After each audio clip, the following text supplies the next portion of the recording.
see who's missing over here. Roger's missing. Okay. Good afternoon. I'd like to welcome each of you today to the board meeting for the Tarrant County Hospital District. Our first thing I like to do is our chaplain, Miss Leanne Franklin, if she'd like to come forth and lead us in prayer, and if you'd please join me in a pledge of the allegiance. So, Ms. Franklin. Welcome, everyone. We gather this afternoon before God and everyone, and we pray this afternoon. We ask for open minds, for open hearts, for clear vision, for wisdom from high. And we ask for sharp focus. Keep us focused on every patient, every family member, every community member who trusts their care to us. Let us be united in everything that we do. All this we ask in your holy name. Amen. Thank you.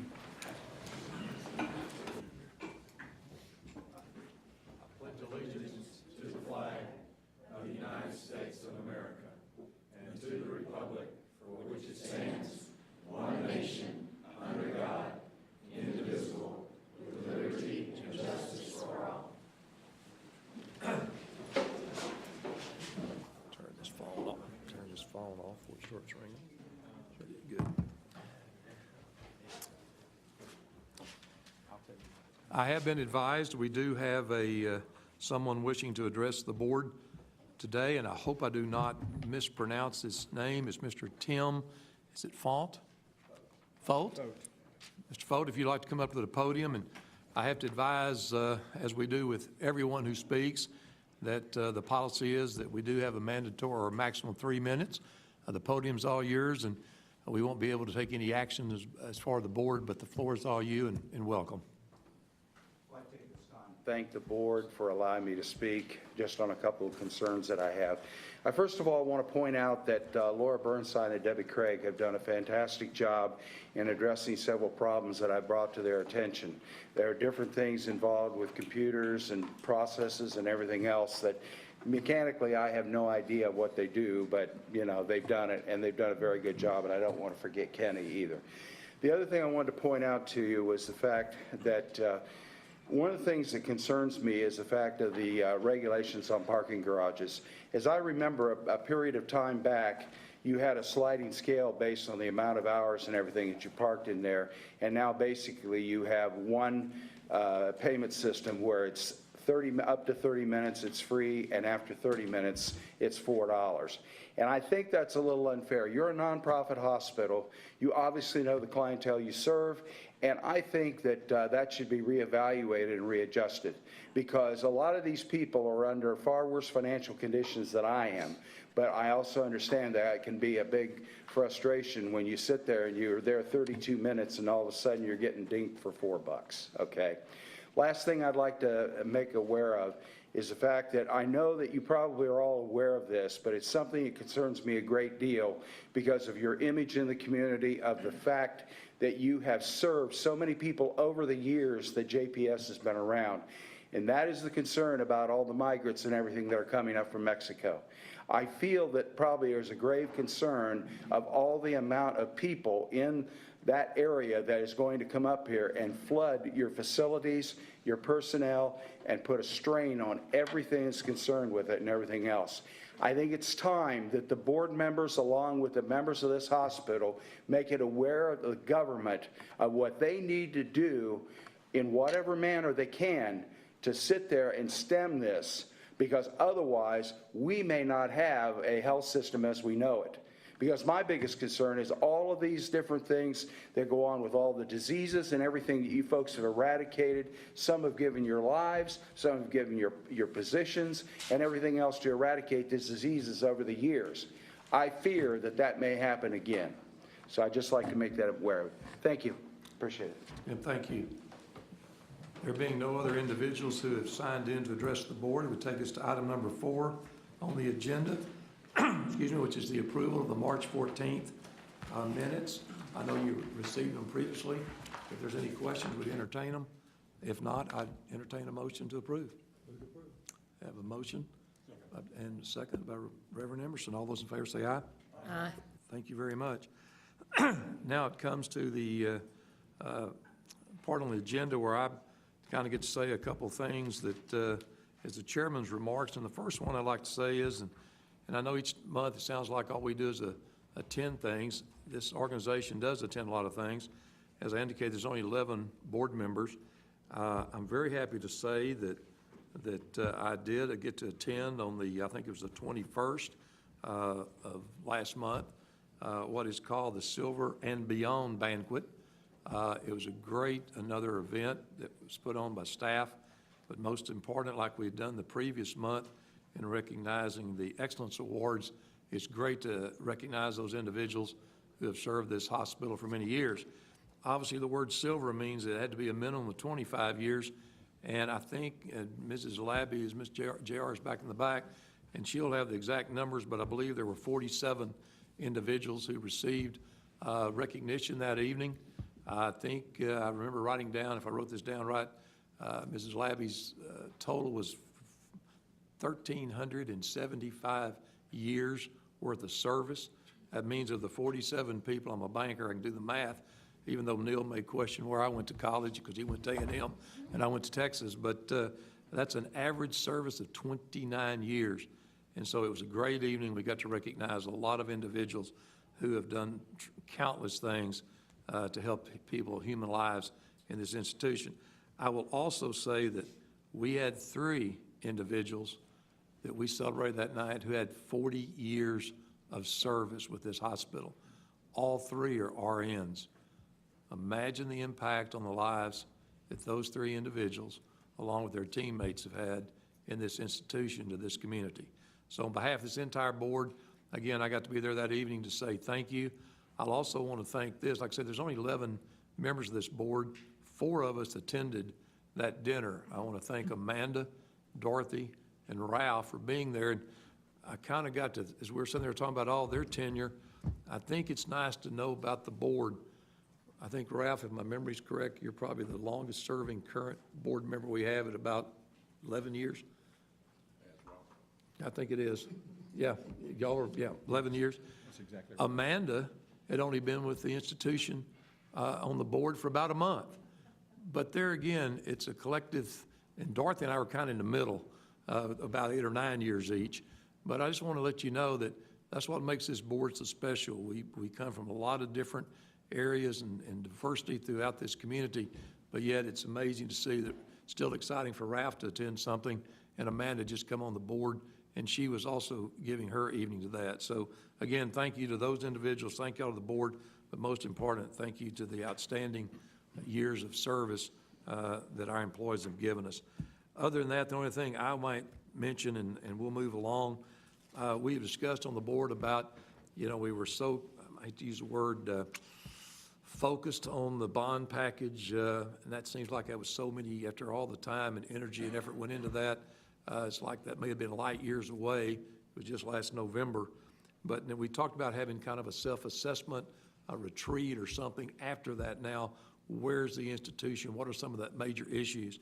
And so I will be getting a survey out to each one of you here in preparation of that, probably in the next 2 weeks, get some of your thoughts. And then we probably will set something up maybe early June. Don't know if we'll do it off-site or here. We may combine something like a governance and HR, Dorothy, that maybe it's not as heavy in June. We might do it during those timelines, but we'll be getting back to you on that. But I know there's been several people expressed certain things that, what do we need to talk about? What are some new issues as we go forward? So we'll be getting back to you on that.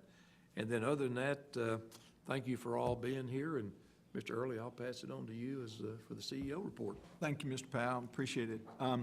We had a great opportunity.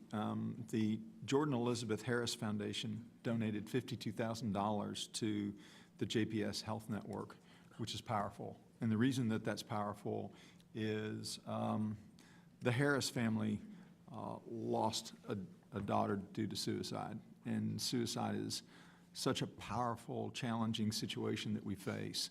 And unfortunately, those numbers are growing. You can point to a lot of different directions, the stress factors, a lot of other things that our children are going through, and adults as well.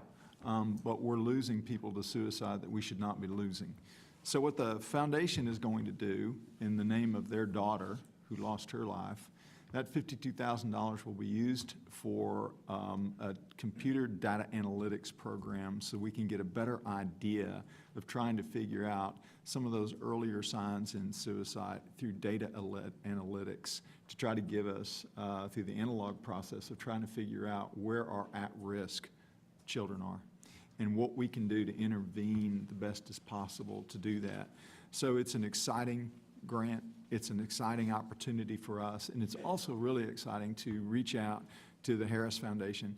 Tom and Eileen Harris are wonderful people, and they just came into our lives in a very positive way, and I can see that relationship continuing to grow. And so we're going to continue to do that. Zelia Ball has played a huge role in trying to work with them. So I wanted to let you know about that and the continued research in sort of the data analytics aspects of a challenge that we all face. And we need every tool available, from computers to hearts and minds and love, to try to figure out how to stem that very difficult situation. In this very room, which is the only room we have to have all celebrations, all meetings, everything that goes on, this room is the epicenter. It definitely speaks to a bond package because this is the room for everything. But not long ago, on the 29th of March, we had our Doctors' Day. And that was a really neat deal. We had all of our doctors who wanted to participate. We came out, and all the executive team served them breakfast.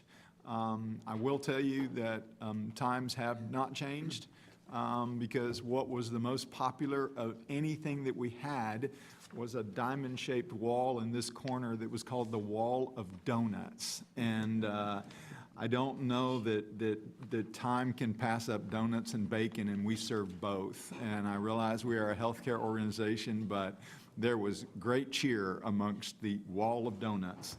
And so we had a great time. Our doctors had a great time, and it was a great time to celebrate why we're here. The gentleman that spoke earlier commented on Debbie Craig and Laura Burnside. I think one of the things that y'all need to know as staff is there are a variety of issues that our patients may have, our guests may have. They may see things differently than we have seen them. They may observe things that we did not observe. Some of them may even have a misunderstanding of some of the things we do or why we do them. But the cases that come up that Debbie Craig handles on a daily basis is pretty phenomenal. And Debbie Craig is a lady that walks on water, because very few times do people come to Debbie and say, I'm very, very happy, and I'd like to describe my happy story to you. It's usually a story of frustration or mad, and Debbie has to deal with all that. And sometimes those kind of caregivers need care at the end of their day too. And I just wanted to let you all know as board members how powerful Debbie Craig is in handling issues that would come before the board or issues that come before us, and what a phenomenal person that she is. So should you see anybody with a name tag on at any cocktail party that says Debbie Craig, I would suggest a high five, definitely, because she's a super person. In her part-time here at Christmas, she's also Mrs. Claus. But don't let that be known, because she spends a lot of time at the North Pole. Also wanted to let you know that we've got our Put Spring in Your Step event, and it is going to be on April 24th, and we take the green space from 11 o'clock to 1 o'clock, and we ask everybody to get out and let's take a walk for health. And get out and get a little spring in your step, get a little movement, get your lungs going the way they should be going, breathe some fresh air, and we want to make sure that everybody knows that. So I'll keep you all up to date with that. I know that some of y'all may want to walk in that or participate in that. And I know that in the past, it's a little awkward, but Steve Montgomery has run that. He did not walk it, he ran it, and he lapped everybody 3 times, and I think he's going for a 4th lap this year. So, Steve, thank you very much for all that you do for that incredible project. And then we have on May 3rd, a program that many of you have participated in by listening and watching and speaking at, but we have our Excellence in Nursing ceremony, and that's our Gold Stethoscope Awards. And that takes all of our nurses, 2,300 of our nurses are all incredible. So we have the hard task of pulling a few out that we want to recognize for their incredible teamwork and their incredible approach to patients. Our nurses are phenomenal here, and one day of recognition is not enough, but we do have a special day for them. And from everybody who's spoken, and I know Pastor Emerson and I have done this before, you don't usually go to that event without shedding a tear. It's just a powerful, powerful event that makes you feel good about what you do and what we do for patients. And the legacies of people like Dorothy DuBose and so many of the other nurses that came through this program from their leadership standpoint and their nursing skills are honors to all of us. And if you've ever been a patient in a hospital, the power of those nurses is phenomenal. So we're going to have that event, and we'll let you know. The last event I wanted to tell you about is on May 2nd, and that is our Oncology and Infusion Center. That's what you as board members had a direct play in by allowing us to lease the space. It also allowed us to move forward with projects that are related to not only the bond package, but the initiatives of the Blue Ribbon Committee, and move forward with an expansion of our cancer care, oncology, and infusion. So that facility is down on 8th Street. As Mr. Powell mentioned to y'all before, it takes great pride every time he drives down 8th Street and sees that sign that talks about the Oncology and Infusion Center. That will be from 5:30 to 7 o'clock, and we'd certainly like for y'all to attend. We're having not only our providers and all those that provide the care, we're asking all of our patients to come by and celebrate life and celebrate what you can do when you start beating up cancer in round 1 instead of round 12. And our efforts to create oncology efforts in primary care and everything else that we do. So we're really proud about that. So I know that's a little longer report than I usually have, Mr. Chair, but we have a lot of good things going on, and I also wanted to thank you board members for the participation that you have in our events. Very thankful. Good. Thank you, Robert. And I would certainly say to Amanda, being relatively new on the board, and Zim, the Gold Stethoscope is definitely a must. You're right. You will cry. The only problem is, as you stay on the board, Robert will be asking you to speak at that. Because Ralph, I know we had that opportunity too, so. It's about again, this time of year that nobody makes eye contact with anybody yeah, at work. Zim, I'll still find you. I'm just warning you and Amanda, y'all get ready. But no, Yeah. it is a fantastic event. Thank you, Robert. What moves us to item number 7 on the agenda, and I'd ask Dr. Schrader, Chet, well, I don't see Dr. Schrader. So, report from the medical And then executive. We don't have a claim either. We don't have a report because there was no. There was no updates on meeting on claim. this, so we'll pass. Y'all are Yeah, at the they're still donuts eating deal. donuts. All right. Then So let's- we don't have a claim report because there's no updates on the claim. Yeah, everything's, all right. So it takes us down to the committee reports. As everybody knows, we did have a pretty lengthy joint planning and finance committee meeting just, I guess, last week. But Steve, I'll turn it over to you before Sharon comes up.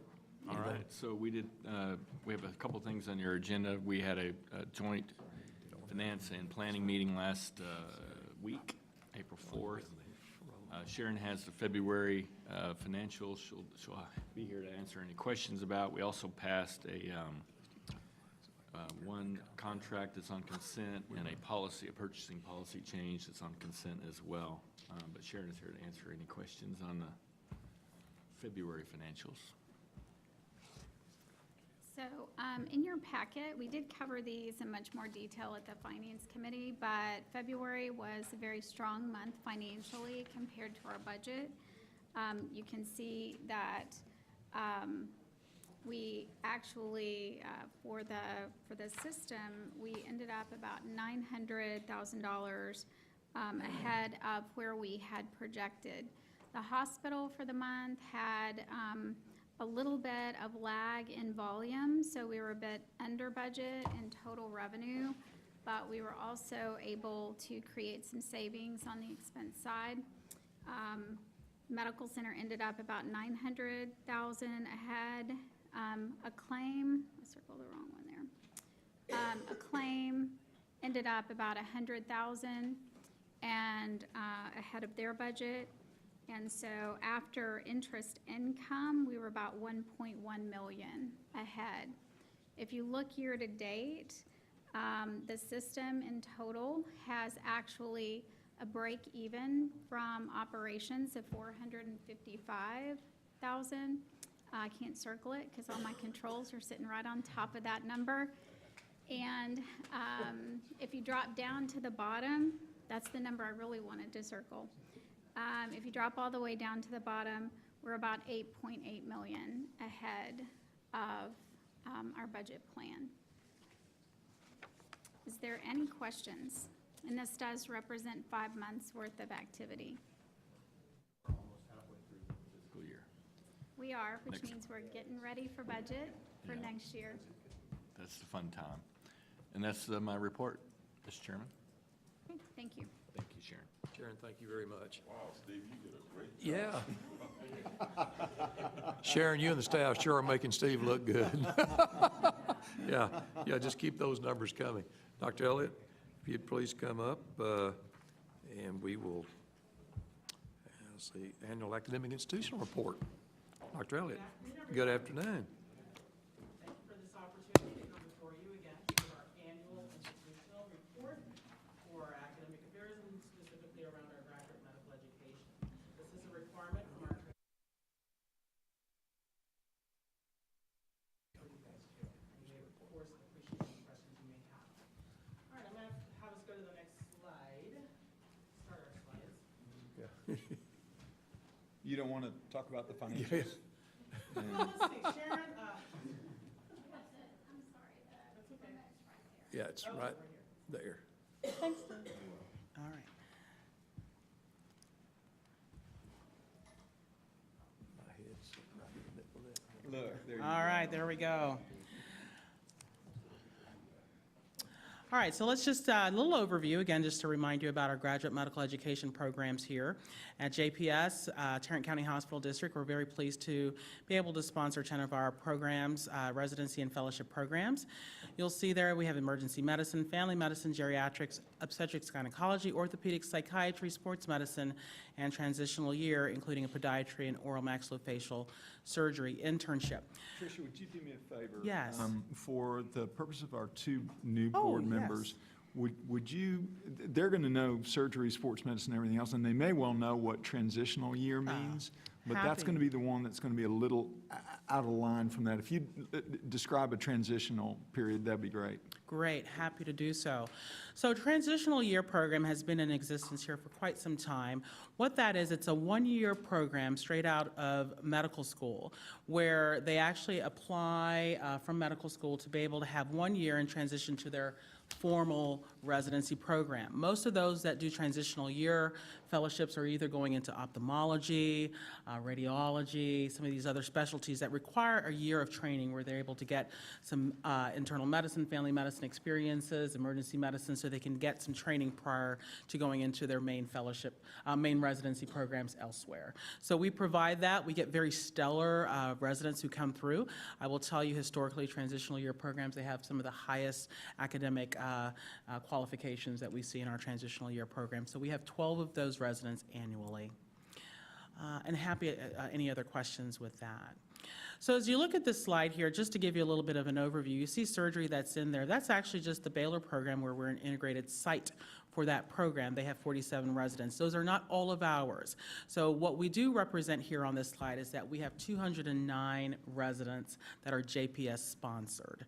And then surgery has 14 that we actually support coming through to support our surgery program, integrated program here.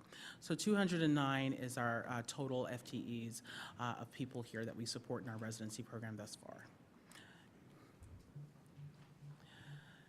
This slide actually just talks a little bit of where we are in our accreditation. Of course, we want to make sure that we're always maintaining our accreditation. The main accreditation body that we have is the ACGME, the Accreditation Council for Graduate Medical Education. Additionally, there are other programs such as the Council on Podiatric Medical Education that also accredits our podiatry program, and then our OMFS, which is collaboratively working with our partners elsewhere. So what we look at in terms of our ACGME programs, we're really proud to see that we have continued accreditation across the board. The institution also gets reviewed annually, and we have to submit that annually for our own continued accreditation. So with that, we're pleased to see that we are definitely doing very well. We have several of our programs have received commendation actually from the ACGME.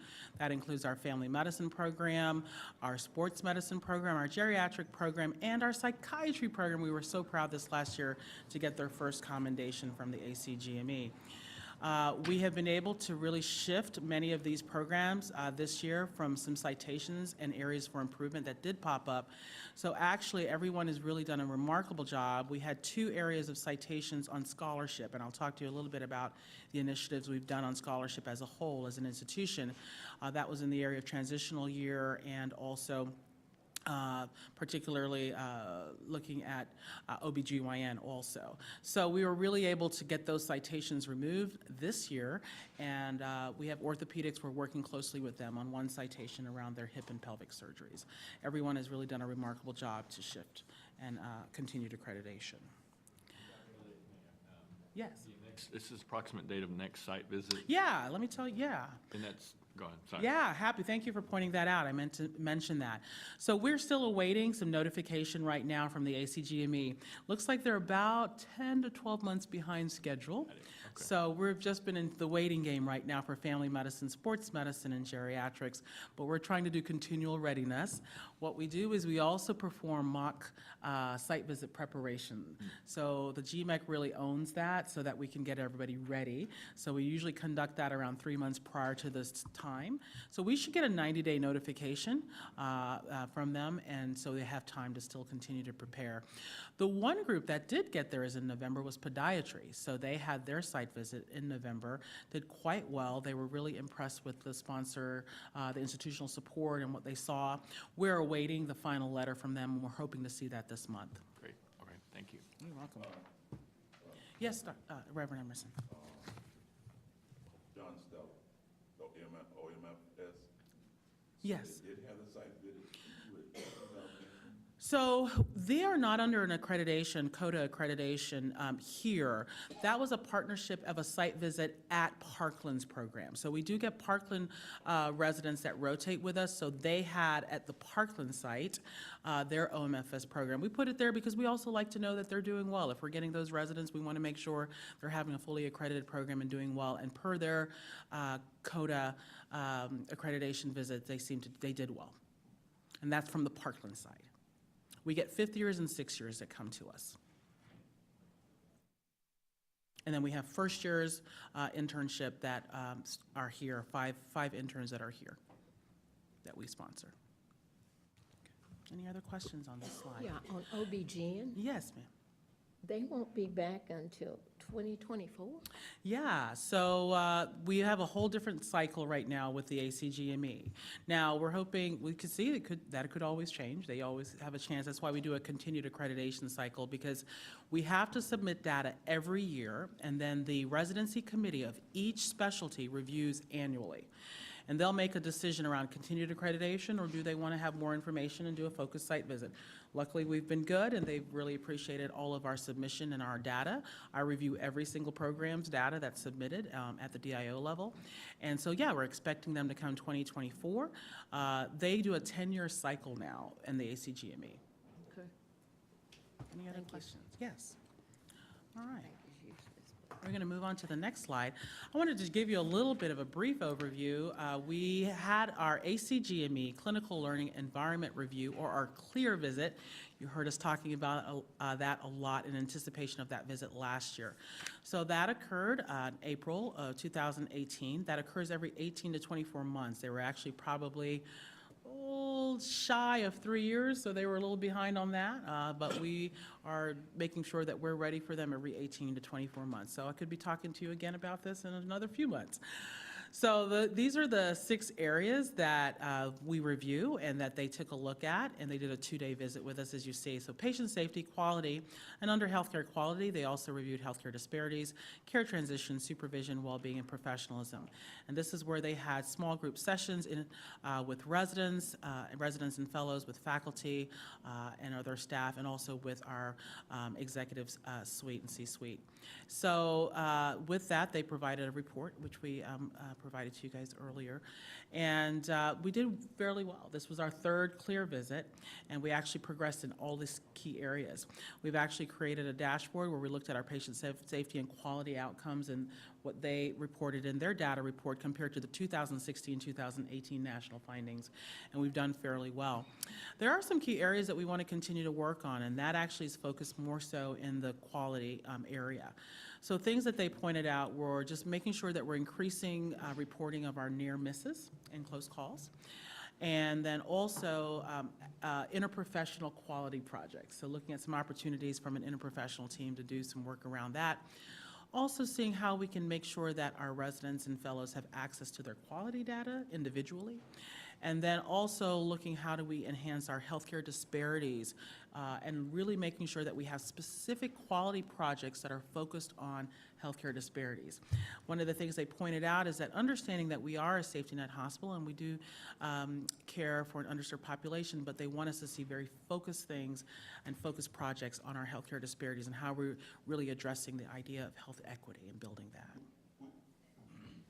Who's defining what those healthcare disparities are? Who's that person? Yeah, so they have some guidance around that within the ACGME and CLEAR, and those are kind of some of the national conversations that are happening.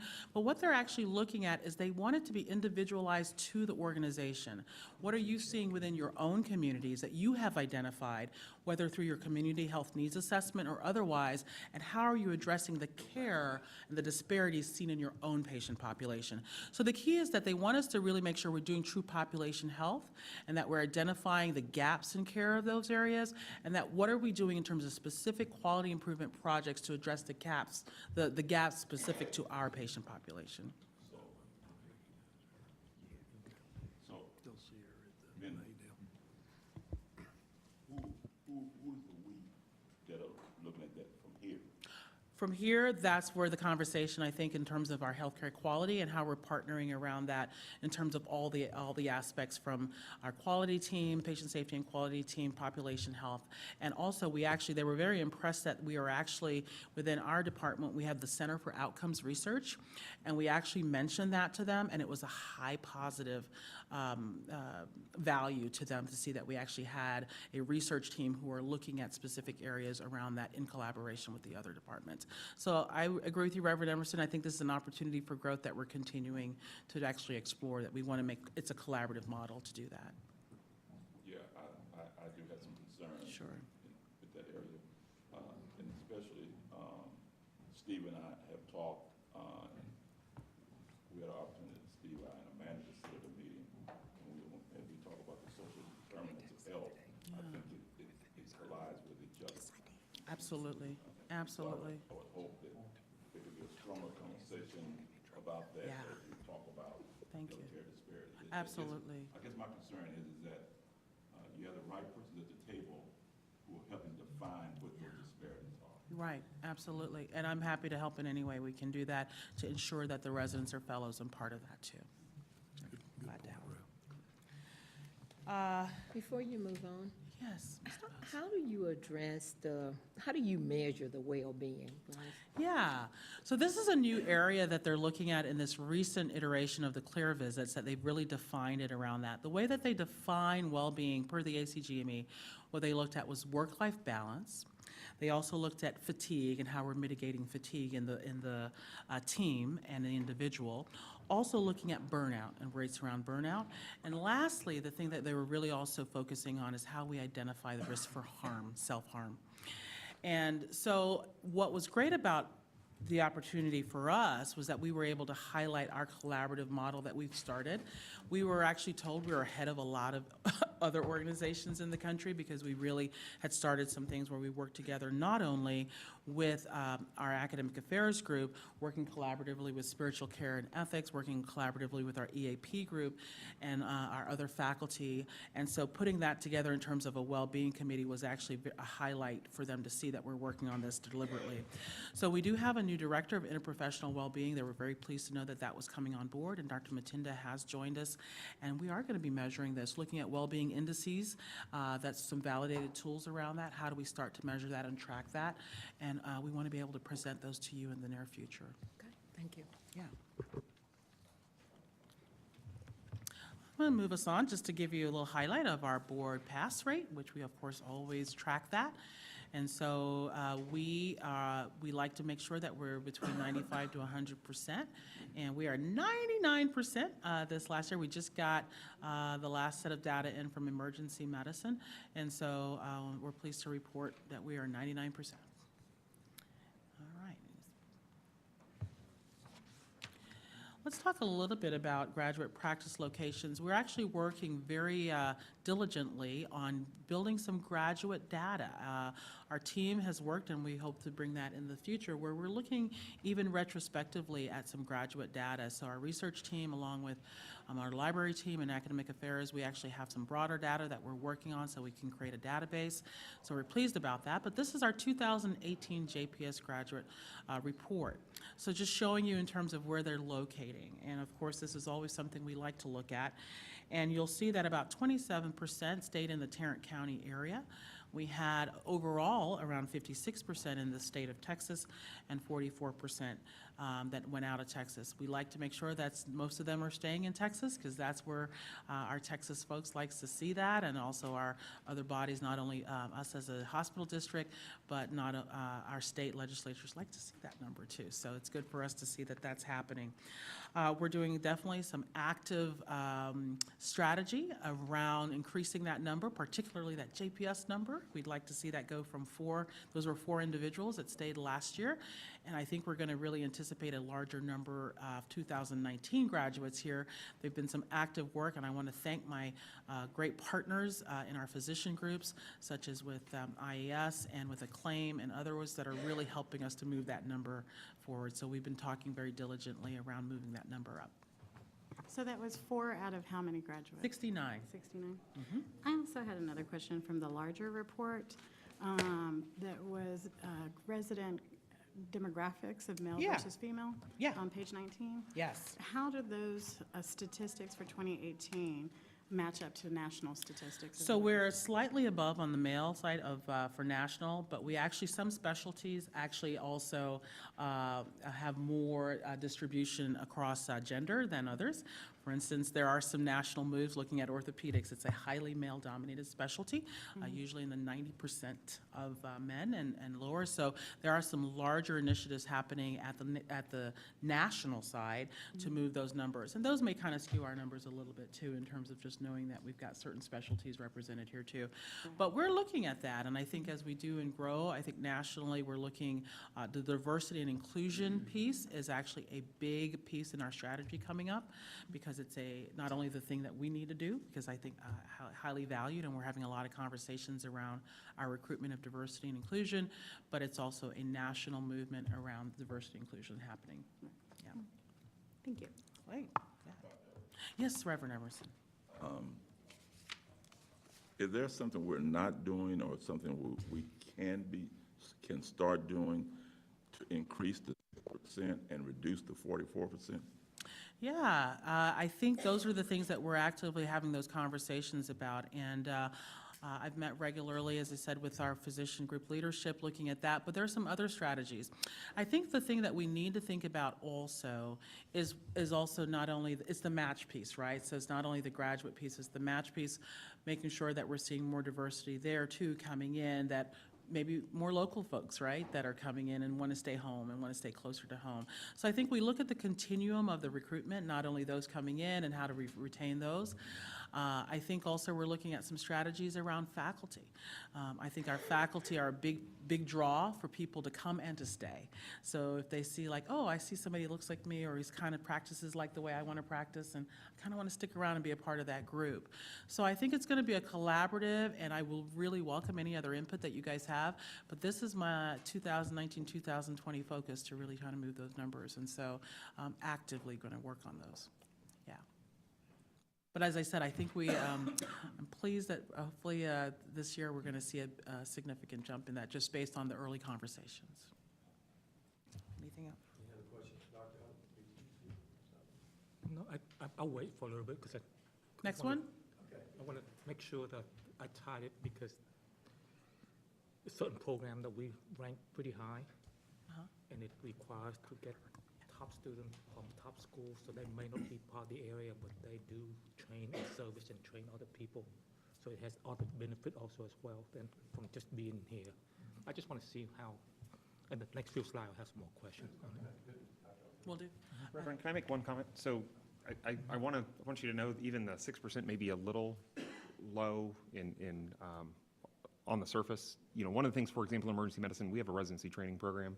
We actually encourage our residents to go practice a year or two before they come back and train.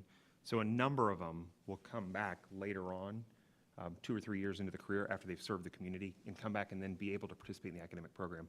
I'm sure family medicine, orthopedics, those kind of programs are doing a lot of the same things. So this is just, to my understanding, how many get a job immediately at JPS the day they graduate. And we kind of encourage a community experience and going and serving the community before coming back and now teaching the new residents how to do that as well. So I imagine the number's probably a little bit artificially low. And to that point, I think I knew that we had that policy, and it actually enriches things. You study in the program, and then you become part of the program. Sometimes it's helpful to go to other schools. We've had a few of our residents, I know in trauma, go up to Denver Health, that switch and then back. But I think it would be really important for us to track the number of JPS residents that do come back. Yep. So that we can at least do an asterisk to that slide. Yeah, absolutely. And that's actually the graduate database that we are compiling right now, and that with the research. So we are compiling a retrospective database so we can actually do that very thing. And it's early in its phase. And I think we gotten a lot of really great data, and our research team did an incredible job. So now that we can actually run some of these types of reports, and we can create this database, that we can be able to present that to you in a future. Yeah, actually, one of the reasons I also asked that is that I can see there's a culture inside the hospital that hopefully will attract them to want to stay or want to work. But then there's also a culture outside the hospital that I think that we might want to connect with, so that they would say this is really a great place to live also, to practice, so. Great points, yeah, great points. Thank you, Reverend Emerson. Thank you, Dr. Schrader.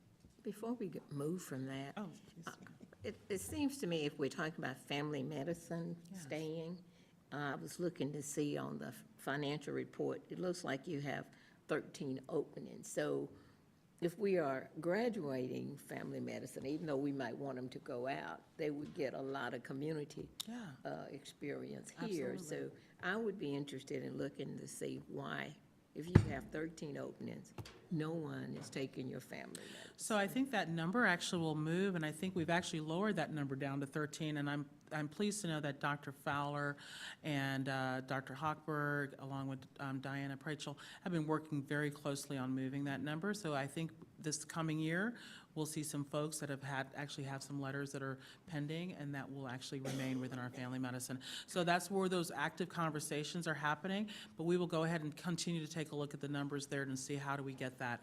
One of the things we're also looking at, and our claim leadership and myself have talked about, is even looking at our recruiting strategy and getting really in front of them. And so we're going to be doing some really fun, innovative, cool things coming up in this next academic year to really get in front of the residents even more and collaborate on that.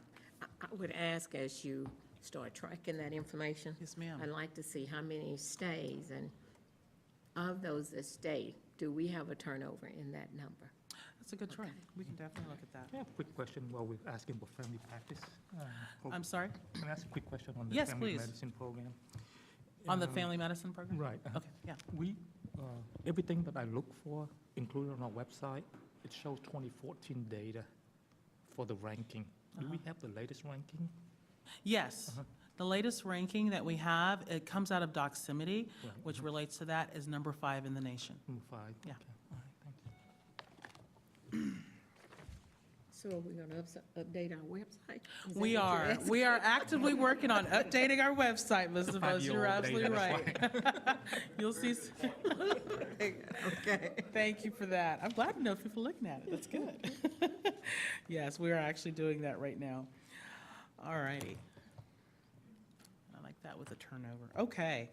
So I mentioned to you that we actually had a couple challenges previously with ACGME around our scholarly activities. And so really as a whole, just taking that as an organizational goal, and I'm so pleased that we were able to do that, seeing that our academic pillar really owned the idea of scholarly activities. So this is collaborative across our whole academic affairs and research departments, so our Office of Clinical Research, our Center for Outcomes Research, Academic Affairs, Library, CME, all of us pulling together to really increase the number of scholarly activities. And we're tracking that monthly and reporting that to you monthly. This is our latest number. Our year-to-date number is 56. You see our target and our stretch there. So we are truly on track. We are also doing active work with all the different departments. We're also now working with nursing too to make sure we capture everyone's scholarship across the board. That way we can not only capture it as an organization, but we're able to feed it back into the programs for them to report it in their upcoming accreditation documentation in August. So we continue to do this, and we're also pleased that our research symposium is happening June 7th, so we hope to see you guys there. And speaking of health disparities and health equity, we have really decided that we want this year and next year and the next couple of years to really focus on the research around that. So the title of our research symposium is Fostering Health Equity Through Research and Practice. So we're going to really try to drive this so that we get in front of this and move this forward. We have a couple speakers, this is kind of planting the seed to kind of get us kind of stirred up around this to move this forward. We did have over 100 abstracts submitted this year, so went up from 47 last year to over 100. So we're getting some traction on that one, and I'm just so excited about our team doing this. Any questions on our scholarly activities? What's the date of that? June 7th, I believe, and we'll send it out again for you guys, yeah. All right. Have a, Yes, I'm sorry. back on scholarly activity? no, Yes. Actually, can we go back, because I didn't see the ethnicity, statistic, and all that stuff? Were you able to I did show not that? put it in the slides, but it is in your report. Right, Yes, and so that is going to be part of that whole diversity and inclusion piece that we have to actively work on.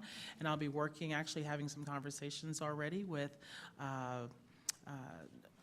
Ms. Michelle Green-Ford, working with our diversity group.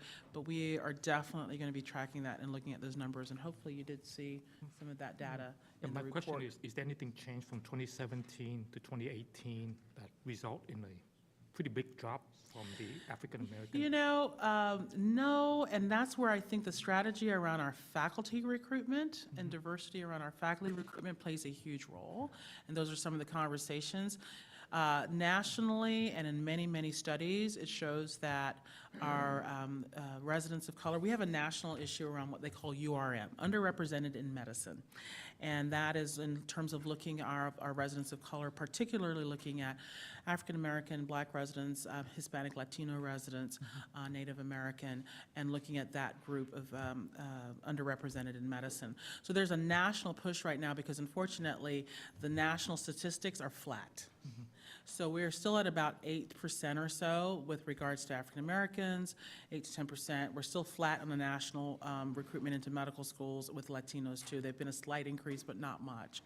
The increases have been in the Asian communities, and then it's also a slight decrease in the white community for students. So it's a national discussion happening at the ACGME, the AAMC, at the professional organizations, the teaching organizations. How do we move the URM stats? So we are also also going to be partnering and looking at that. We have to look at that, and so I'm also going to be gathering that information. What are some of those initiatives nationally to look at that? We are already talking about some recruitment strategies and academic affairs that we want to get in front of to see if we can just make ourselves more public around certain areas where our students of color actually go, and really making sure that we build some partnerships with those organizations. So I'm open and very, very open to your ideas. And as I said, this is really unfolding at a national level because it's been flat. We've actually seen a decrease in the number, in a 40-year number of African-American men. Because in my medicine. concern is 60% drop. It's, yes, significant. That's a very Yeah, significant it's number. really significant. So thank you for pointing that out. All right. So just to wrap up here, this is just a little bit of snippets. We're doing a lot more than this, but we're hoping to be able to focus not only as we're growing our pipeline, looking at these very things. And we've actually, speaking of diversity and inclusion, and working in close partnership with the diversity dean at the TCU UNT Health Science Center, looking at that as she also has this as part of her strategy. But how do we create pipelines overall for our programs from our current partners here in Tarrant County and really align that, really making sure we're having a diverse group and academically strong residents, and we want them to serve our communities. How do we get to, we were really focusing on fostering a culture of well-being, a culture of safety and trust, so that they can really truly provide the best care. We know that when our caregivers have a really high levels of well-being for themselves, they do better care and higher quality and better outcomes for our patients. So we really need to focus on that well-being piece, which is also, we're required to do so, but it's just the right thing to do. Also, just ensuring that we're promoting our research and scholarship and innovation. We want to really improve the health outcomes for our community. And we still have to keep those 6 areas of our CLEAR visit that I mentioned to you: patient safety, healthcare quality, healthcare disparities, care transition, supervision, well-being, and professionalism in light, and that we're continually doing that. We'll likely be doing some CLEAR rounds, making sure that we're staying continually ready for that. So that is a little bit of a summary, and then more detail provided in your report. Just a quick question to follow up on the last Yes. question I have. Yeah. What do you project 2019, because residency program's already in for the next year? Yeah, the enrollment? match. Mhm. So what's 2019 look like on those numbers? Which numbers? The ethnicity and all that stuff? The diversity numbers? I have the numbers. I didn't put them in this because it's usually part of our next report, but I can provide those to you if you'd like. I'll send them out to you. They're about the same. I'm just concerned about that 60% drop. Is there any uptick or Well, anything? it's about the same. Yeah, and it's reflecting national, unfortunate, yeah. It's our pipeline. So we're going to go ahead and make sure, that's why we're building some strategy specifically around that. Dr. Elliott, Yes, yes, sir. when I look at the bullets here and a couple other areas that you talked about in recruitment and getting, Yes, yes, sir. I think that one of the areas that is least talked about or pushed or emphasized, even in high school, is healthcare. Yes. Especially in I would say in the minority environment, those kids are not pushed to look at the healthcare field at all. And I think that it's something that we might want to look at as we might be looking at a program improvement 10 years down the road, but because we need to start now Right. to do that. If we want to improve the diversity when it comes to Absolutely. our doctors and so, because, I can think back going through so many career days, and this is the one area is not discussed, it's not pushed. Yeah, yeah. You're absolutely right. And I think one of the things that we're hoping to do is also kind of build some partnerships around those things, or maybe even look for opportunities to build some programs where we are having those students experience what we're doing and come here and do that. So those are some things I'm actually looking at and talking about. I will tell you that they have a kind of a junior medical school program at TCU, and it's usually students from underrepresented backgrounds that are usually in attendance of that. And I was so excited to be able to participate in that, to get in front of these students and teach them a little medicine. And so I was actually one of the guest speakers and did a whole workshop and gave them little cases, and they learned how to do exams on themselves. And we have some pictures from that. And I will tell you, it's that kind of planting the seed. You know, these are middle schoolers, but they were like, oh my goodness, I want to do that. And they were mostly students of color. And so I want us to get out there. And we have to build these partnerships and these programs and inspire them to stay here to see that they can accomplish this and do this. So you're absolutely right. It's a passion of mine, a strong passion of mine, and I welcome any input. I welcome any support. Connect me with the folks that I need to be connected with. We will do this. I'm grateful to have the partner of Michelle Greenford, too, who knows. She and I talk about this a lot. The partnership, Robert, we talk about this a lot. This is something that is highly on our radar, and I would appreciate your help with that. Thank you. Also, I just want to bring your attention to bullet 2. Yes, sir. I'm not comfortable. Recruit and retain diverse, compassionate, and here's where I struggle, academically strong. Yeah. I think we need to be careful of that because that person may not appear to be academically strong, Sure. but get them in the system, we'll find that there is some hidden They strength. absolutely. And I will tell you, because I understand how that can be read in different ways, and I think there are some always challenges to say, you know, that there are things in a quality resident that we're looking for beyond just academics, right? And so it's not just, we look at EQ, we look at all these other things, and sometimes when you have that one little, you know, blemish on your record, you say, are we missing somebody who's very strong? And I will tell you, historically, my experiences that I've been doing this for 20 years is that, yeah, that you can. I will tell you, when I think academically strong, I think about the outcome. Because when they're in that door and they leave here as JPS, they are academically strong. And I think it's up to us to make sure that they're going to pass their boards just like anybody else, and they're going to be incredibly strong. So I definitely understand the sensitivity around that.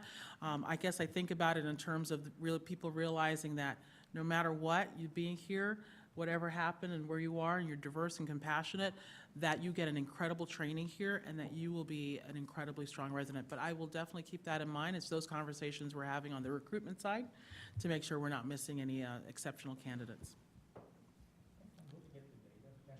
Yes. Yes. Yes. Yes. It's, as I said, it's flat. It's flat.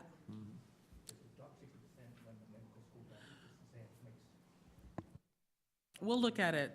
I'll look at it, and I'm happy to talk with you offline about that. Yes, Jesse. Healthcare inequities and healthcare disparities. I'd like to know what those are. I really don't know. I can chat a little bit about that. I know things that have popped up as we've looked at. So specifically, some of the things, for instance, in our Center for Outcomes Research, we're focusing on specific areas. So care in terms of cancer care. And so there are some national data that we also reflect similarly with national data around things like breast cancer, prostate cancer identification, and the disparities across different populations. And so we do have some of that reflected there. We're tracking and looking at that. We also, and working with our population health team too. The other thing is cardiovascular care. I think diabetes and cardiovascular care, there's some gaps in that. There are some gaps that have been identified nationally around maternal care, maternal health care. We're going to have to look at that a little more closely here. We're not really clear about that, but that is a national trend that we've seen there. And HIV. And HIV is another area, too, that we're looking at, too. So I think also based a little bit on our community health needs assessment, but also what we're seeing in terms of the data. And I'll get back to you with our match, because I can send you our match information. And I even tell you before I leave here. Any other questions for Dr. Elliott? Dr. Elliott, very good report. Thank you for your passion and what you do for your leadership and your staff. I have to ask one question. Last year's academic symposium, was it the one at Tarrant County College or the one you had? Yes. I was going to tell Ralph when he goes, I went to that last year, Ralph. It didn't take me long to realize I had no way to talk to anybody in there. They were so smart. It was a room full. So I hope you enjoy it, because I didn't stay very long, because I couldn't, I mean, you had some unbelievable topics and speakers, and it was a great program. So again, thank you very much for your leadership. Thank you for the support, and I look forward to working together more. I want to thank Dr. Elliott for some of the new initiatives she's creating. I appreciate the partnership with Michelle Green Ford. Those are two good folks working on diversity issues within our community. I think our residents should do as well as we possibly can to mirror our patient base. When you are an African-American female and your doctor is an African-American female, there may be some real strong synergies there that will help your overall health care. You'll understand the nuances of society's norms and what takes place and how families deal with families. And so I know that Dr. Elliott's going to work on that. I also want to thank Diana Singer. Diana is the quiet one sitting in the back. She's actually only quiet during a board meeting because she is aggressive and strong and powerful to our program. And Dr. Elliott has done some good things in that time period. And that's why her leadership role continues to change here at JPS, because she's a strong leader. Again, Dr. Elliott, thank you very, very much. Thank you very much. Appreciate your report. Next item would be actually number, I guess it'd be 10-2. We're going to hold off on that one for a few moments for some discussion, come back, which will take us down to item number 11 on the agenda, which is a consent agenda. I know you've all had time to hopefully read it and look at if there's anything that needs to be pulled off, let me know. If not, I would certainly entertain a motion for approval. I have a motion by Reverend Emerson, a second by Mr. Montgomery. All those in favor say aye. Aye. Which takes us down to item number 12. Mr. Adams, that'd be the general counsel's report. The only thing I have is our monthly report. There were posted on your website, board website. There was a list of 36 contracts that were under $500,000. And anyone has any question on those, feel free to give me a call. Thanks. Thank you for your report, which will take us down. At this point in time, we do need to have a closed session. Hopefully, it won't take very long, but there being no other discussion at this time. I'm sorry, Ralph, go ahead. Before we go to closed session, Yes. can I just make one? Sure. I just want to say I had the opportunity to attend the National Hospital Association Conference, and I want to thank Pia and Michelle Green Ford. I was invited to speak on a panel on diversity and its impact on board and community, and they provided me with some information I was able to share on where JPS was, and many hospital leaders were amazed and are asking for our information to take back to their facilities. Great. Ralph, thank you for those comments, and thank you for your service on that board. Mr. Chair, did we skip 10-2, or is it in? That's one we're going to come back to. Yes. We're coming back to 10-2. We're not going to deal with it at this particular moment, which would take us down to the consent. So at 2:05, we'll take about a 5-minute. We'll come back and hopefully finish this up.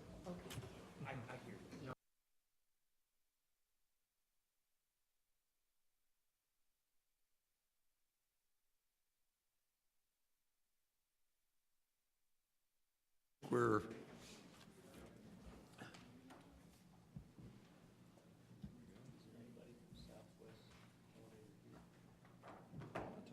Thank y'all very much. We will now reconvene in open session at 2:46, and we will back up and address an issue that we had not addressed previously, item number 10-2 on the agenda, which is, you can read it there, present to the JPS Purchasing Goods and Services. We're talking about the approval of the elevator maintenance agreement between the Tarrant County Hospital District, JPS, and SW Elevators, Inc.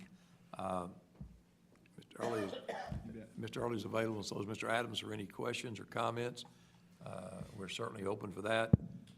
There being none, if there aren't any, I would certainly entertain a motion. I have a motion by Mr. Zimmerman. Second by Mr. Dr. Chairman, Whitmore. in that motion, Mr. Zimmerman included the two parts, approval of the exception of the competitive bidding related to health and safety, and then two, the approval of contract. Yes. Okay, thank you. With those incorporated in, I have a motion and a second. All those in favor say aye. Opposed, no. Thank y'all very much. We will now move to our appointments. And Dr. Schrader, the floor is yours. For your consideration, we have requested medical staff privileges. Everyone's had those provided to you, and any prior discussion, there being none, I would certainly entertain a motion. I have a motion by Mr. D.T. Wynn, a second by Ms. Dorothy DeBose. All those in favor say aye. Those Opposed, say no. Is there any other business to come before the board at this time? Thank you for your attendance here today. There being none, we stand adjourned at 2:50. Thank you, and Dorothy, we made your timeline.